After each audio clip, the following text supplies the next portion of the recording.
We spend so much of our lives trying to be more productive, more successful, more something. And yet, even when we get there, something still feels off.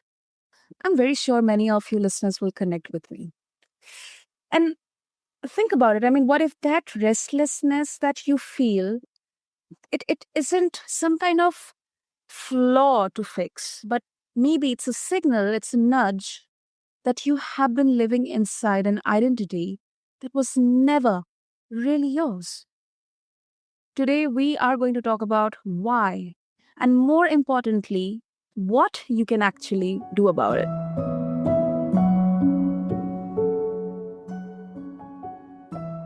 So, welcome back, everyone, to A Healthy Mind, Healthy Life, the show where we have honest human conversations about what it really takes to feel well from the inside out. I'm your host, Sarah, and listeners, I'm really glad you are here today.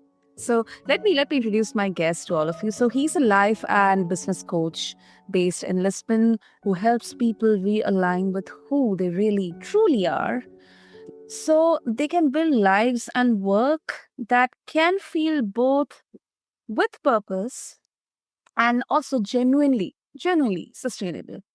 So today we are going to explore something that I think a lot of us quietly wonder about. How do we shift our identity in a way that opens us to more inner peace, more alignment, and more joy in everyday life? So, listeners, meet my incredible guest, Jan Trautwein. Jan, welcome to the show, and it's really an honor to have you here. Thank you. Thank you for having me. I'm excited to explore those topics. Super. Yeah, and before we get into understanding that why it happens or how it is possible, let's try to understand inner peace, then alignment, joy, because I believe these are very subjective. For maybe for someone else, joy can look like they have probably maybe they're successful, they have all the comforts. For me, it can look like just a normal minimalistic kind of way of living, simple way of living. It's different for different people. But then how would you define all these three, I should say, elements or maybe aspects of living? Mm. Yeah, I would actually say that joy is the same for all of us because it's a feeling. It's what we experience. Now, Yeah. what we believe we need in order to feel joy, that is different. As is our definition of success. My definition of success, the universal definition is success means we get what we want. And that would mean, I guess, for basically all of us, that we are happy because we all want to be happy. So if we have all the money, a successful business, maybe a big house, a wife or a husband, and 3 children, but we are not happy, then clearly we are not really successful. Because who wants all of those things without feeling happy? So there is the standard definition of success that society has, which we live in a capitalistic system. So basically, it just means to earn a lot of money, more or less. That's the simple way of looking at success from the point of view of society in general. And then what that means for each person individually, of course, it is different. I believe that being happy and having joy in our lives is always included or should be always included, because otherwise we can have exactly that experience of trying to achieve a certain level of success and working a lot and maybe sacrificing certain things only to arrive there and then to notice, oh, well, I'm still not happy. Mm. So yeah, there was success, and then joy is a simple emotion, right? We can all access that emotion, and we access it in different environments. For someone that loves to sing, they might feel a lot of joy when they sing. For someone who loves to build businesses, they might feel a lot of joy as they are making progress in their business. But the important part here is that the joy, the same as any other emotion, is generated from the inside out. It is generated through what is happening on our mind or in our mind, in our thinking in the moment. So even though I might think that being out in the park with my friends and playing frisbee brings me a lot of joy, it's not actually how it works. That's the big illusion, that we think the external world, the external environment, who we're with, how the weather is, how much money is on our bank account determines if we feel joy or if we feel fear or if we feel nervousness. So we always look at the outside and make it responsible, not on purpose, of course, because it genuinely looks like it, that the outside is causing how we're feeling. And the big problem with that is, as long as we have that misunderstanding, that illusion, the only logical action is to try to control the outside, to try to control other people, to try to control how much money we have in our bank accounts. And so it brings us into action because we want to optimize the environment so that hopefully once the environment is changed and we have more money and we have more muscles and we have more friends, then we can finally feel the way we want to feel. Hmm. Interestingly, I mean, what I definitely realize is we try to seek whether it's inner peace or joy or alignment externally. But the fact is that we need to kind of, we need to look inside out. I mean, yes, we need to first, I think, look into that mirror within us and try to understand maybe, the root causes in there. And it feels like this confrontation in the beginning initially, but then, and we kind of expect that, this will be like this major change and big, huge kind of instability in our lives. So probably that fear of confrontation or maybe instability, it kind of keeps us away from looking inside within. Mm-hmm. Yeah, I mean, your listeners, they are probably aware of what we're talking about. Even the name of the podcast, right, is Healthy Mind, Healthy Life. And myself, I had this huge realization, I would say 10 years ago, and Okay. still the illusion is very strong. I still catch myself basically on a daily basis believing that if I get all of the tasks done on my to-do list, then I will feel more satisfied or more productive. Or when I reach the next level of income, whatever that might be, then I will feel more successful and more wealthy. So it is such a strong illusion that it's really difficult to fully awaken to the reality that all of our emotions and experience of life is generated moment by moment from the inside out. Hmm. Yeah, makes sense. Makes sense, yeah. Okay, now let's get to first understand identity here, because obviously that's the core of what we are discussing today. Yeah. And so let's start with your journey in there. Did you have any kind of specific moment, or maybe the maybe a phase or a season or like a series of moments where you realized that the identity that you were carrying, it just wasn't working for you anymore, like something, it just gradually quietly shifted and then you couldn't unsee it? Yeah, there were many examples. Like one that is still unfolding is I had an identity as someone that is unorganized and unstructured. And I understand where this identity came from. I was a teenager. I didn't clean up my room. And probably my mother or my dad would told me like, oh, you're messy. Like your room is messy. You're messy. And then we have this self-reinforcing spiral that we think of ourselves in a certain way and we act in alignment with that way because it's a subconscious program that we're running. And then our actions, they confirm more of the same identity.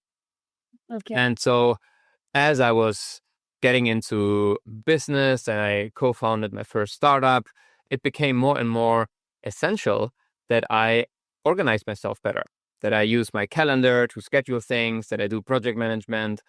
And so my old identity of not being organized was becoming an issue. Before that, it was quite okay. I was studying physics and I just had external structures that would just help me get along.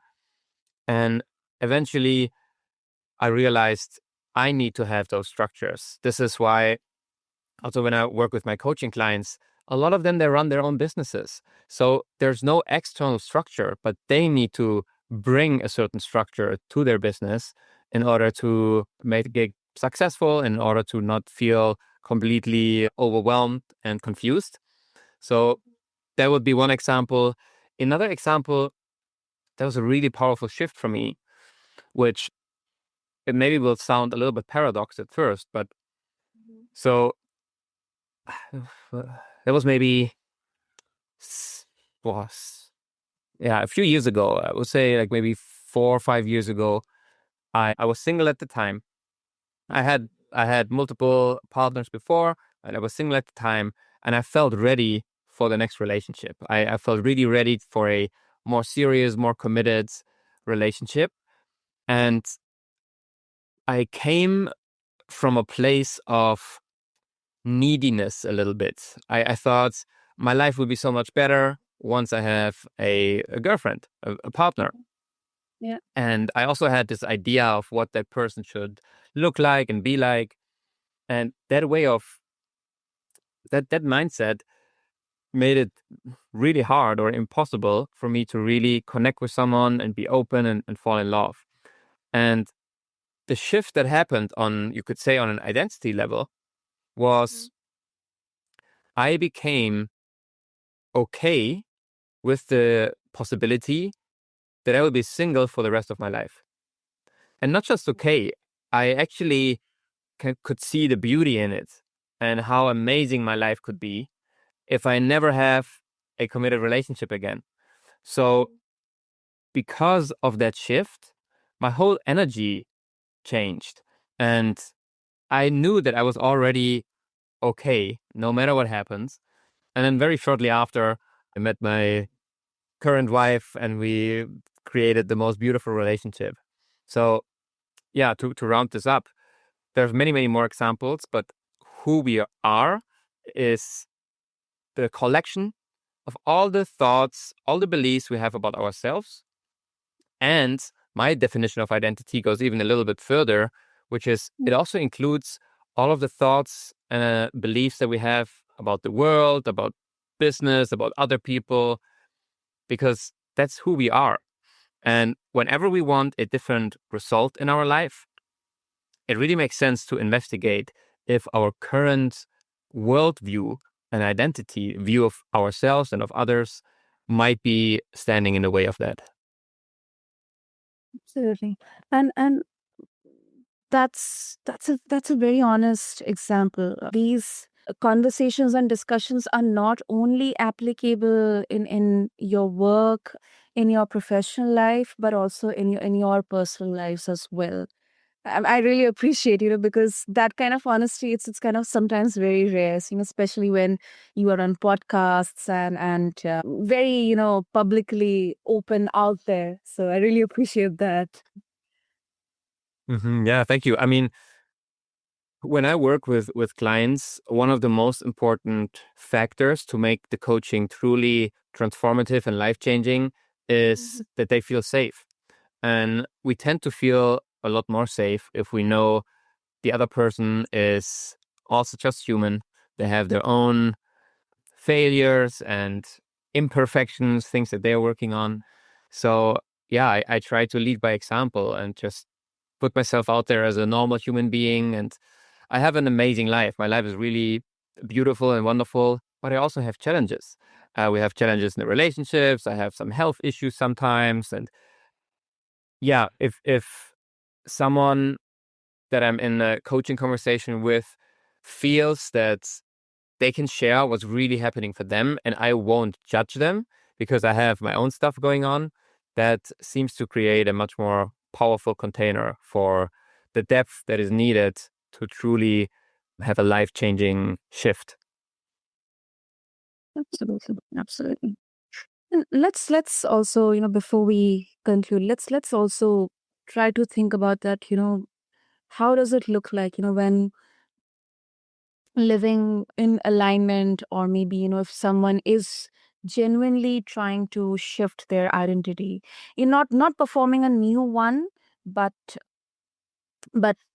actually stepping into something more true. Where do they begin, Jan? I mean, what does that process look like in practice? Stay with us. We'll be right back. Are you ready to unlock your full potential? I want to introduce you to the Fit, Healthy, and Happy podcast, a powerful resource to transform your life today. With expert interviews, practical tips, and inspiring stories, this podcast is your roadmap to lasting wellness. Here's what a listener has to say. I used to struggle with my health, but this podcast changed everything. It's like having a personal trainer, nutritionist, and life coach totally for free. With over 2,000 five-star reviews, we're a podcast you can trust. The Fit, Healthy, and Happy podcast, available now wherever you get your podcasts.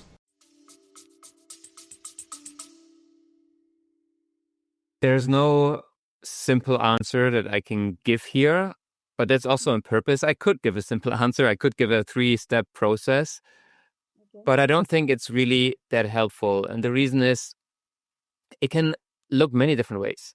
We can just decide that we want to work on ourselves and on who we are. We want to show up more powerfully, more loving, more kind. And maybe the first step for someone is to hire a coach to get help, because it's really difficult to work on ourselves, on our own mind, on our own identity without having some kind of external mirror. Because we all have our own blind spots. Our ego has so many things that it doesn't want us to see, that it can be really tricky to do that on our own. Yeah. Another starting point could be we have a clear goal. We want to maybe make more money. We want to have a better relationship.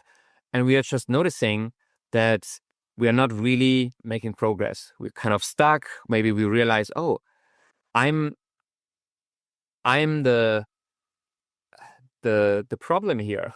Not to shame ourselves or to put blame on ourselves, but the more we can see, oh, this is on me. Like, if I take ownership, I can actually see that the way I've been showing up in my relationship so far, or in my business or at work, it's not giving me the outcomes that I want. And so that can then be a starting point, like, well, then maybe instead of just trying to look for some quick fix or some external action plan, maybe I want to look inside of me and see what I find there.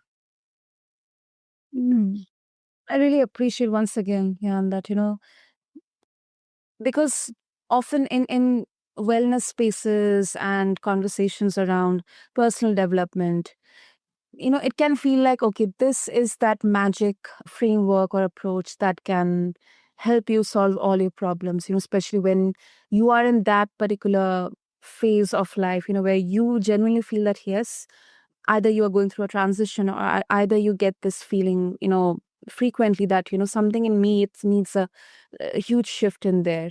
And maybe if I do this, it's going to solve all my problems, and it's going to definitely happen. We kind of completely get fixated upon that particular method or framework. But I think once again, it's different for different people out there. But I think the most basic thing is that, acknowledging that, yes, I am accountable to myself. I am taking ownership of maybe, the kind of shift that, is needed in the way I look at myself, look at others, look at problems, look at challenges in my life.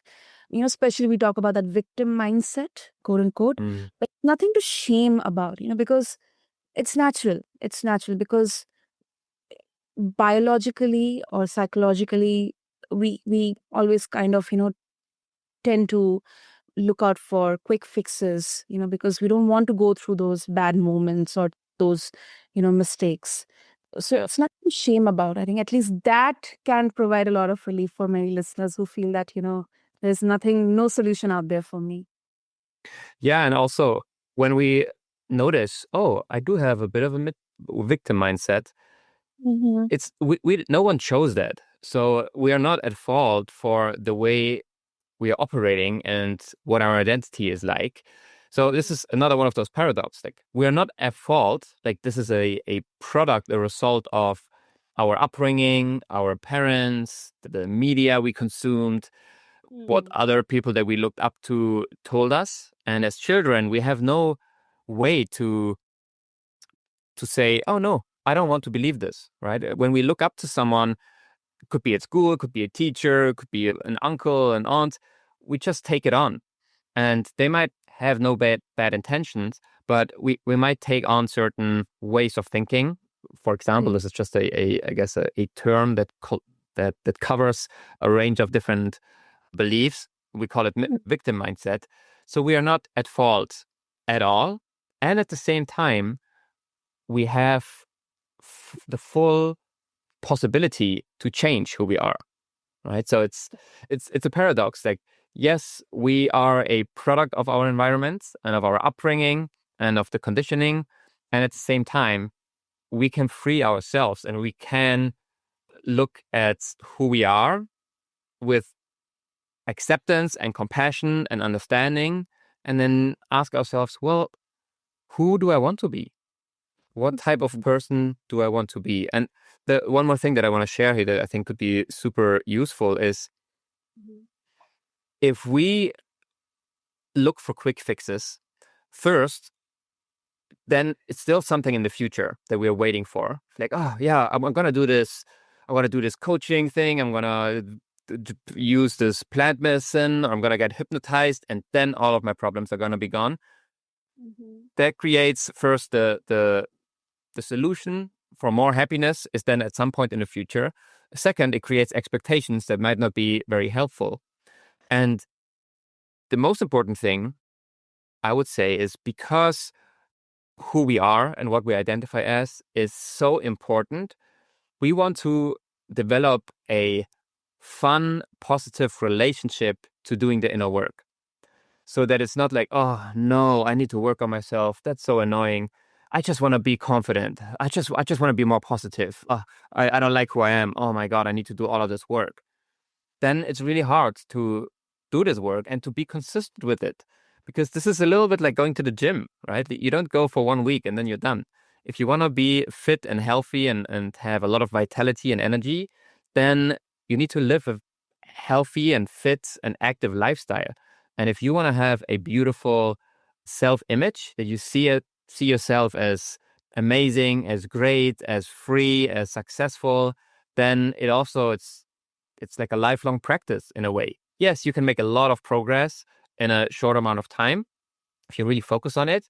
But if the mindset is, okay, then I'm done, I never have to do it again, finally I can just live my life, it might not be that helpful. So yeah, developing, this is a little bit on a meta layer, but developing a good relationship to the inner work itself, one that you enjoy doing, and you have your journal, and you maybe drink your favorite tea in the morning, and you are excited to create yourself in a more successful, more free, more loving, more liberated way. And it's a good and important foundation. Absolutely. Absolutely. That's very well said. It's very well said. Yeah. And of course, if our listeners, they would further like to connect with you, get to explore the work that you are doing, Jan, what's the best way to reach out to you? The best way is simply to visit my website. It's jantrautwein.com, so just my name.com. I don't have a lot of, marketing funnels or anything like this. So there you can just find a way to reach out to me, and then we just have a chat. And maybe we chat on email or on LinkedIn or on Instagram.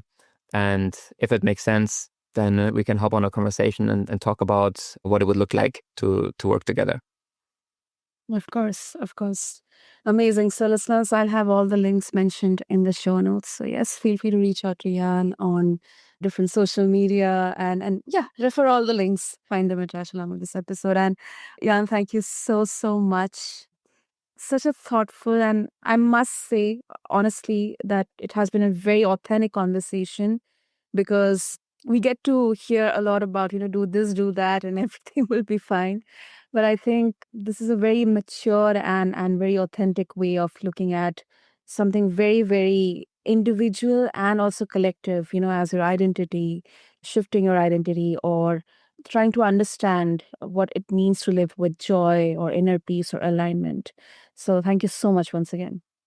Thank you. Thank you. It was a pleasure to be part of that. And thank you to all listeners here. If today's conversation stirred something in you, I hope you sit with it. You don't have to have it all figured out. Sometimes the most healing thing that you can do is just be willing to ask a new question about who you are. So this is Healthy Mind, Healthy Life.